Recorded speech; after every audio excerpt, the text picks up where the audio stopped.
Sometime later, Jesus went up to Jerusalem for one of the Jewish festivals. Now there is in Jerusalem near the Sheep Gate a pool, which in Aramaic is called Bethesda, and which is surrounded by 5 covered colonnades. Here a great number of disabled people used to lie: the blind, the lame, the paralyzed. One who was there had been an invalid for 38 years. When Jesus saw him lying there and learned that he had been in this condition for a long time, he asked him, "Do you want to get well?" The invalid man replied, "Sir, I have no one to help me into the pool when the water is stirred. While I am trying to get in, someone else goes down ahead of me."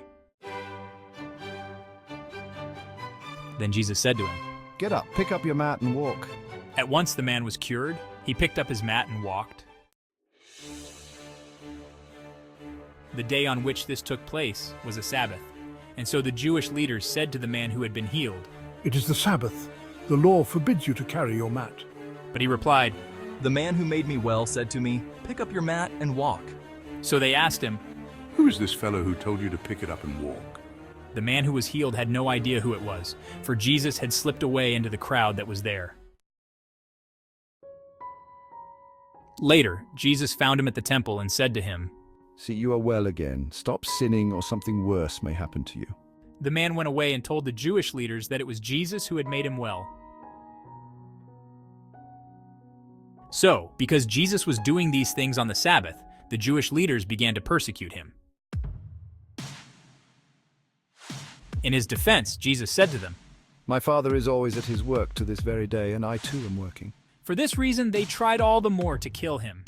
Not only was he breaking the Sabbath, but he was even calling God his own Father, making himself equal with God.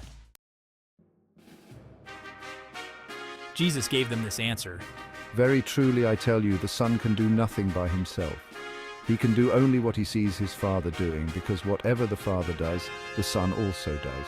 For the Father loves the Son and shows him all he does. Yes, and he will show him even greater works than these, so that you will be amazed. For just as the Father raises the dead and gives them life, even so the Son gives life to whom he is pleased to give it. Moreover, the Father judges no one, but has entrusted all judgment to the Son, that all may honor the Son just as they honor the Father. Whoever does not honor the Son does not honor the Father, who sent him.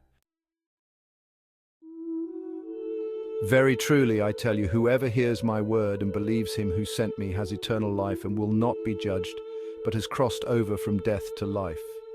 Very truly I tell you, a time is coming and has now come when the dead will hear the voice of the Son of God, and those who hear will live. For as the Father has life in himself, so he has granted the Son also to have life in himself. And he has given him authority to judge, because he is the Son of Man. Do not be amazed at this, for a time is coming when all who are in their graves will hear his voice and come out.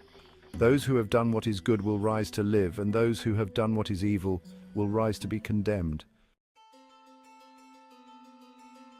By myself I can do nothing. I judge only as I hear, and my judgment is just, for I seek not to please myself, but him who sent me. If I testify about myself, my testimony is not true. There is another who testifies in my favor, and I know that his testimony about me is true.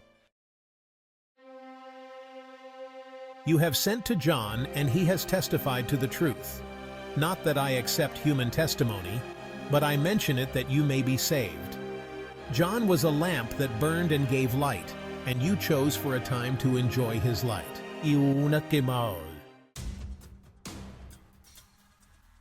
But do not think I will accuse you before the Father. Your accuser is Moses, on whom your hopes are set. If you believed Moses, you would believe me, for he wrote about me. But since you do not believe what he wrote, how are you going to believe what I say?